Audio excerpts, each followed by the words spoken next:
hii suratul anbiya. Kwa nini imeitwa suratul anbiya? Kwa sababu ndani yake Allah subhanahu wa ta'ala ametaja mitume na visa vyao wengi tu. Mitume wengi amewataja. Kuna kitu nataka mtoke nacho leo kama faida. Muona hii safha ya mwisho tulisoma. Hii safha kuanzia wa Ayyuba idhnada.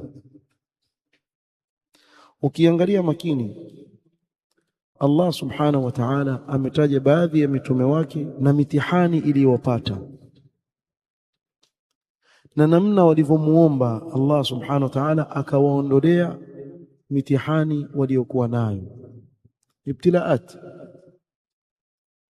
Akaanza na Ayyuba, wa Ayyuba idhnada rabbahu anni massani ad-durru wa anta arhamur rahimin.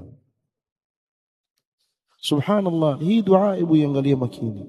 Ayub amuomba Mola wake, sema anni massani ad-durr, mimi mmepatwa na madhara, mmeguswa na madhara. Wa anta arhamur rahimin.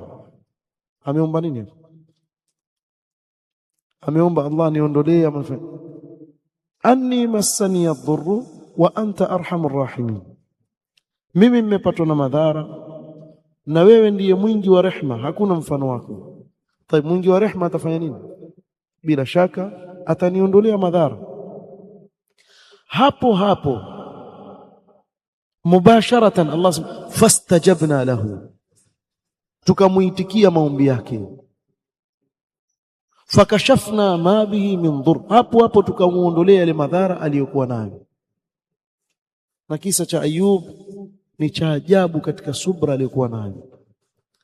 Mbele huko wadhannuni, dhannuni nani?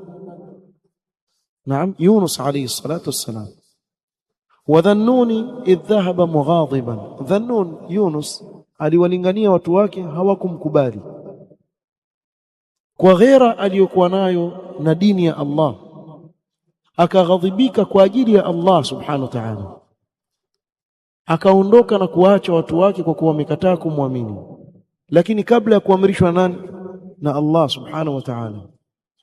Kwa Allah subhanahu wa ta'ala akataka kumlaumu mtume wake huyo, akamuonja na mtihani. Kapanda jahazi, kukapatikana mitihani iliyopatikana, ikawa lazima watu wapunguzwe pale, au sivyo tutazama. Ikawa kila kura ikipigwa yatokea kwake. Akaelewa mimi ndio mkusudiwa. Allah subhanahu wa ta'ala ataka kunionja kwa kile nilichokifanya.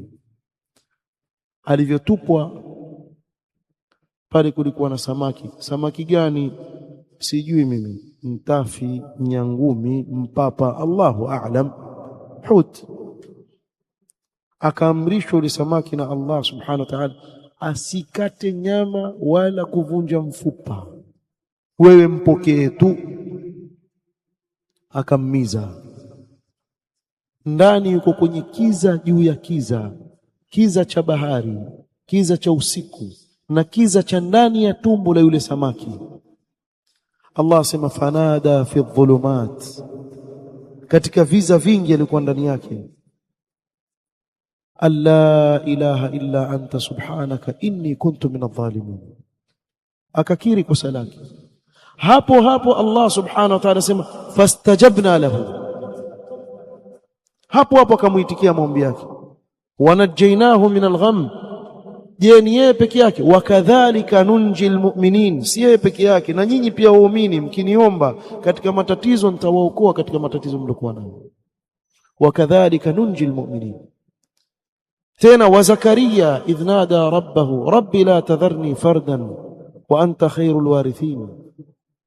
Zakaria alichelea, akiondoka yeye na ashapatwa na utu uzima, ni nani atakayesimamia jambo la dini baada yeye kuondoka? Akawa na wasiwasi na wale atakaoacha nyuma. Kwa hakuomba mtoto kwa sababu tu ya kuwa na mtoto, kaomba mtoto ambaye yarithuni wa yarithu min ali yaquba waj'alhu rabbi radhiya, awe ni mtoto atakayesimamia ile kazi ya kufundisha dini na kuelekeza watu katika khairi baada ya mimi kuondoka. Kwa akawa hakujaaliwa kuwa na mtoto.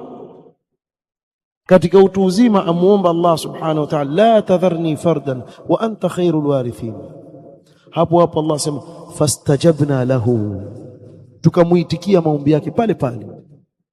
Wa wahabna lahu Yahya wa aslahna lahu zawja, mke wake alikuwa tasa hazai, Allah akamjaalia azai subhanahu wa ta'ala. Sasa mimi kwa nini nimeeleza haya yote? Nionyeshe mtume mmoja kaomba kaburi hapo. Mtume mmoja alikwenda kutawasali kwa maiti hapa nyumbani, tawassal bil amwat hapa, umemwona? Mbona tuona wote idhnada rabbahu, wote walikuwa kimuomba Allah subhanahu wa ta'ala moja kwa moja. Tufundishwa nini hapa sisi? Ulaika alladhina hada Allah fabihudahum iqtadi. Hawa mitume Allah amewaongoza kwa ule uongofu Allah aliwapa, na wewe waige. Ukipatwa na matatizo muombe Allah moja kwa moja subhanahu wa ta'ala. Wa idha sa'alaka ibadi anni fa inni qaribun ujibu da'wata ad-da'i idha da'an. Hakuna haja ya kupitia kwa sijui maiti fulani, sijui saint fulani. Maana haya mambo ya unajua yule wali yule, ukiomba kupitia kwake itakubali. Sawa sawa, tuna Saint Peter, Saint Joseph. Saint unajua maana yake nini? Saint wali. Kama wale wanaomba kupita Saint Joseph, Saint Jesus, Saint nani Peter, Saint nani, na hawa pia wana Saint Badawi. Sema tu yaitwa Kiarabu tu, lakini hiyo hiyo tu, hakuna tofauti. Hakuna jambo hilo katika Qur'an wala Sunna, hakuna kitu kama hicho.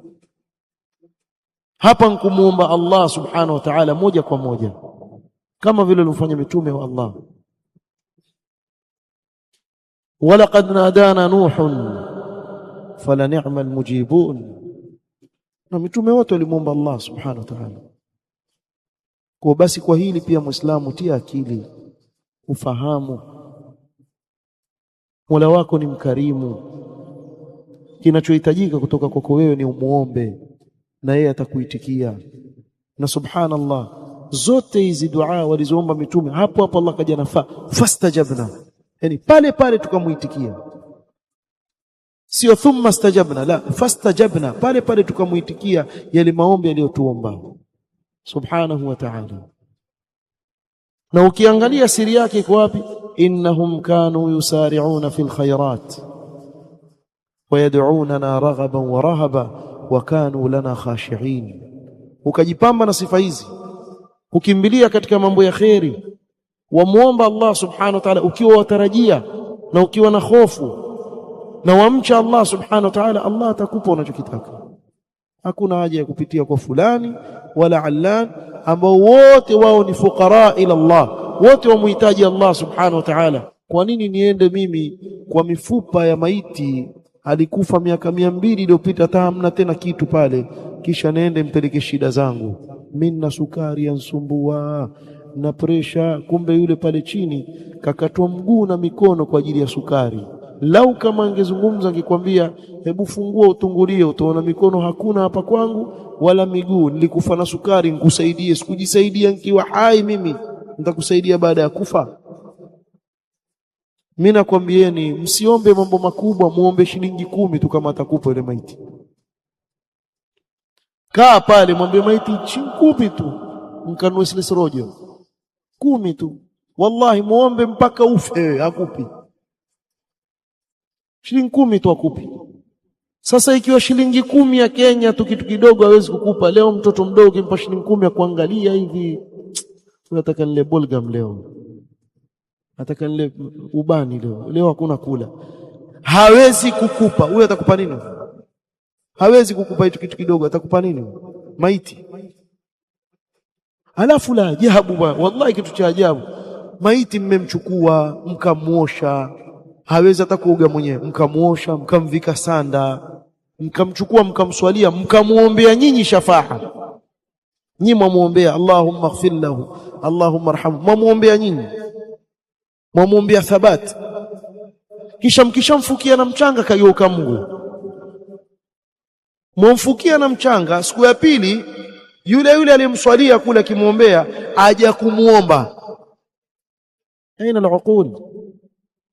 Hizi akili siku wapi jamani? Subhanakallahumma wa bihamdika ashhadu an la ilaha illa anta astaghfiruka wa atubu ilayk.